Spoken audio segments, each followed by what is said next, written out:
Ay first time ko ngang mapunta ng Barangay Boor. Hi, helloin mabuhay! I am Mama Mens. Ay naaya nga po kami ni Aylan Titik ng Barangay Nabotas para nga po kami ay sumama sa kanya sa Barangay Boor. Ay piyesta nga kasi roon kaya alam na dis. Doon nga po ang aming punta at maraming salamat una sa lahat sa nagpahiram po ng bangka sa amin. Ay mag 9 AM na nga ng umaga nang kami nga po ay maalis dahil kami nga po ay naghanap pa ng masasakyan. At mabuti na nga lang po at napakabait ni nanay at kami nga po ay pinahiram ng bangkang 4K. Ay mabuti na nga lang din at close nga ni Ma'am Kim, yun yung nahiraman namin ng bangka kaya nga kami po ay pinagkatiwalaan para paggamitin ng bangkang. At syempre bago nga ang lahat ay ganda-gandahan nga muna riyan si Mama Mens at pinakikita ko nga riyan ko ano ang aking outfitan at nilolo ko nga ko ni Boss Da at sabi ako nga ito malunan ito lalo. Ito ang mga poging kabataang ito ang amin niyang kasamahan sa pagpunta roon. Ay si kapatid Rem nga kasi ay nauna na dahil meron nga siyang bangkang nasakyan. At syempre dahil content creator nga tayo, ay syempre video nga muna bago sumakayan talagang bangka, arte nga ni Mama Mens. At dito nga po ay pasampa na nga po kami ng bangka para nga po kami makaalis na at makarami ng kain. At syempre si Boss Da pa nga rin na nagbibideo rito, kaya nga po siya hindi nyo nga makita-kita sa aking mga video kasi nga siya po ang aking videographer. Ay, sa grupo namin ay hating-hati nga po dahil piyesta nga rin po ng tabon. At ito nga po ang aking mga kasamahan, si Kambal, kay El Salvador Villaflor, at syempre si Ma'am Kim Kadia. Ay dito nga pala sa may amiyanan nga kami nasakay, kaya nga kung mapapansin nga ninyo ay kalmado nga po ang lawa. At ng mga oras lang ito ay pinalitan nga ng aking kapatid na si Kim Kadyaw ang aming driver. Ay talagang napakainam banggaling aba. At dito nga ay natatanaw na namin ang mga bahay na aming pupuntahan. Char! At nakikita na nga po namin dito ang Barangay Boor. Ay bangkakaganda nga ng kanilang letter na I love Boor. At nga naman kami po ay nagpa-drone shot diyan at abangan nyo na nga lang yung video na iyon. At dahil nga magkaiba kami ng bangkang sinakyan ni na Aylan Titik ay heto nga po siya at nauna na at sana all may Sharon na. At pagbaba nga lang ay talagang struggle is real at kasi nga po kami ay manunulay nga po rito sa may anahaw at hahakbang nga kami ng bangka lalaki para nga makababa. Ay ako nga ay tutulungan ni Boss Darian. Sabi ko nga sa kanya, tila baga naman hindi ako lumaki sa islahan para hindi ko tumalaman kung paano nga ako bababa. Ay kaya nga ako'y nasasabihan ng tatay ko na tila daw ako ay barako tsaka ng aking nanay ay dahil alam na alam ko nga rin ang mga gawain na panlalaki yan. Ay kasi nga naman na hindi nga aray ang pabebe sa aking tatay dahil nga yun ay napakahigpit sa akin nung araw. Dito nga po kami napunta sa kakilala nga ni Ma'am Kim. Ay kaso nga po sila po ay nagsisimba pa nung oras na yan. Ito nga po ang tahanan na una naming nalusog. Char! Siyempre maraming salamat po sa pagpapatuloy sa inyong tahanan, Nanay Evelyn, Francisco, and family. Ay dahil nga po kami daw ay napapanood po niya ay kusa nga po kami pinapasok sa kanilang tahanan.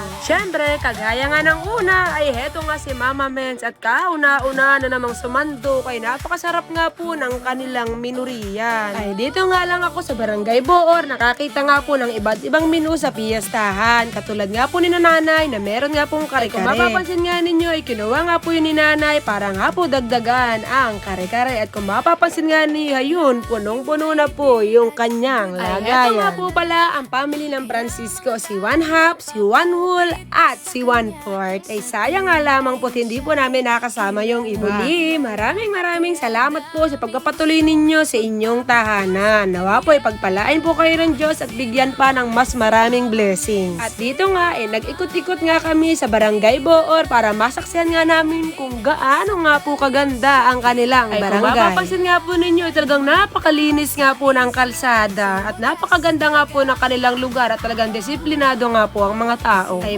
sarap naman bumalik sa Boor dahil nga po talagang napakalinis po ng barangay na ito. Sa totoo nga lang po ay dito po ako sa barangay na ito napunta at nakita ko nga po na talagang napakalinis. Ay akala ko nga ay kwento-kwento lamang na malinis nga po ang Boor ay talaga palang napakalinis. At dito nga ay nagpipitik-pitik rin si kapatid Rem habang kami nga po ay nag-iikot-ikot. At shoutout nga pala sa batang ito na ako nga po ay nakilala kaya nga hayun ako ay hinahanap pa rin. At ito nga po pala ang pangalawang bahay na aming napuntahan.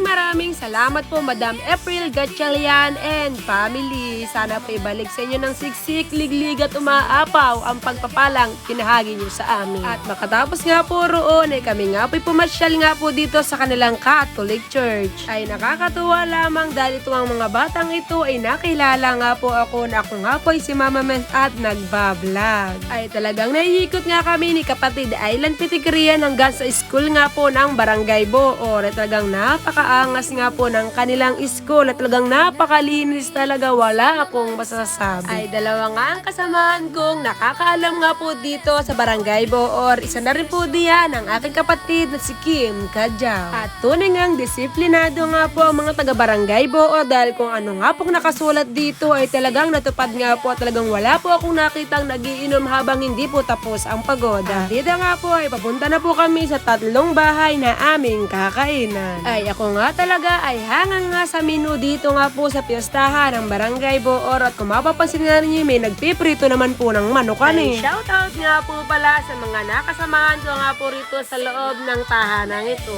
Dahil may nagsabi nga po sa akin diyan na silang ka daw po ay magpapapicture sa akin. Kaya eto nga po si mama minsan talaga nga naman nagpaplakada na naman ang pagmumukha ni. Ay hindi ko nga alam na naibideo ko diyan ni Boss Donnie. At syempre maraming salamat po sa dalawang ito na nakasama nga po namin ni Ma'am Kim sa picture. At dito nga ay napakabongga din ang kanilang mga minuan eh. At iyan na nga po yung huling bahay na aming pinuntahan. At makatapos nga po roon ay kami nga po ay nagpunta na po rito sa plaza para nga po abangan ang pagoda. At shout out sa mga followers kong ito na taga Balibago. At syempre di ko nga sukat akala na meron ding taga Cardona. Shout out po sa inyo. At syempre nakilala nga rin po tayo ng mga nakasakay nga po rito sa Pituya. Kaya nga po sabi ko kaway-kaway ay kaso nga lamang ay talagang bandilim at hindi nga po sila makita. Kaya kami nga po ng aking kapatid na si Kim Kadjaw ay talaga nga namang hayun, lumakdang na at umakyat na nga po rito sa Pituya para nga po mag-picture at mag-video sa aming mga followers. At ako nga ay tila sigang dumating riyan na ni pasensya na po at ako nga po ang pumalit sa inyo sa duyan. Maraming salamat po sa suporta nyo sa amin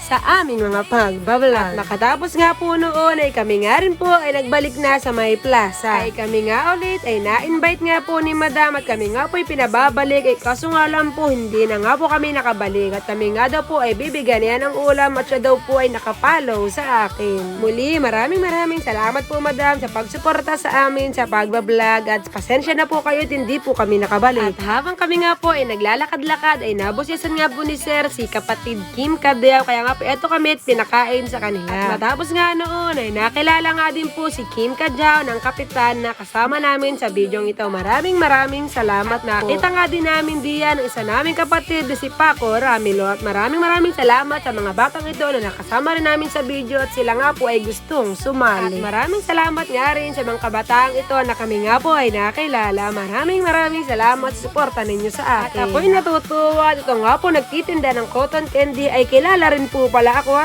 shout out po sa inyo tatay na may lagi po kayo makaubos ng inyong paninda. At shout out sa poging kabataang ito ng Sitio Banaba at iyan nga po ay nakasama ko na roon nung kami nga po ay nagpunta. At finally nga po ay nakita ko na din ang Island Express at dito nga po ay magsisimula na nga po ang kaganapan dito nga po sa may plaza ng Barangay Boor.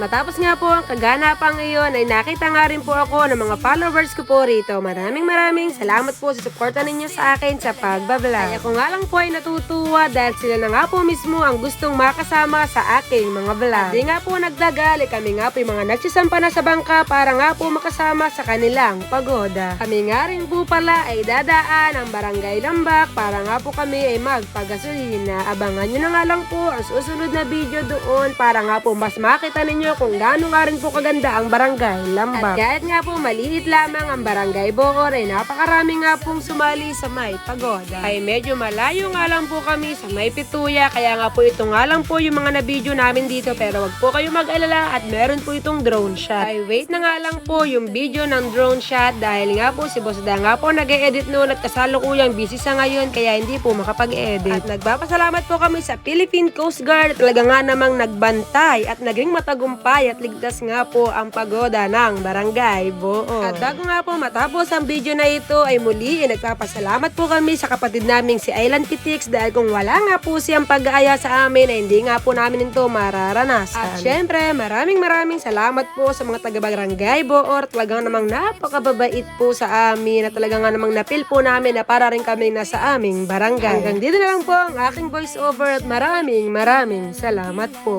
Kaya daming gustong magpa-picture sa kanya. Si Mama Mens, si Mama Mens, si Mama Mens, daily vlog na laging trending. Sa talim siya kilalang kilala ng mga tao sa isla. Sa'yo wagas talaga, oh, oh, oh. Kasi wagas talaga, hey, hey, oh, oh, oh. May bagong kaibigan, parang matagal na. Kahit kakilala, parang tropa na talaga. Kasama gumala, kahit saan mapunta. Bigla ang yayaan, natutuloy pa. Hey, hey, oh, oh, oh. Si Mama Mens, si Mama Mens, si Mama Mens, daily vlog na laging trending.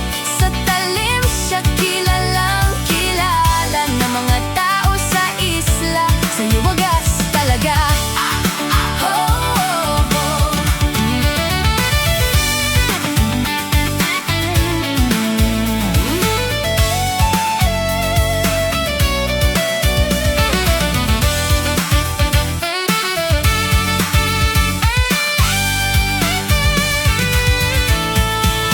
Hindi man marangya ang buhay namin, busog naman sa saya at pagmamahalan. Sa bawat vlog, inspirasyon ang dala. Yan si Mama Mens, astig talaga.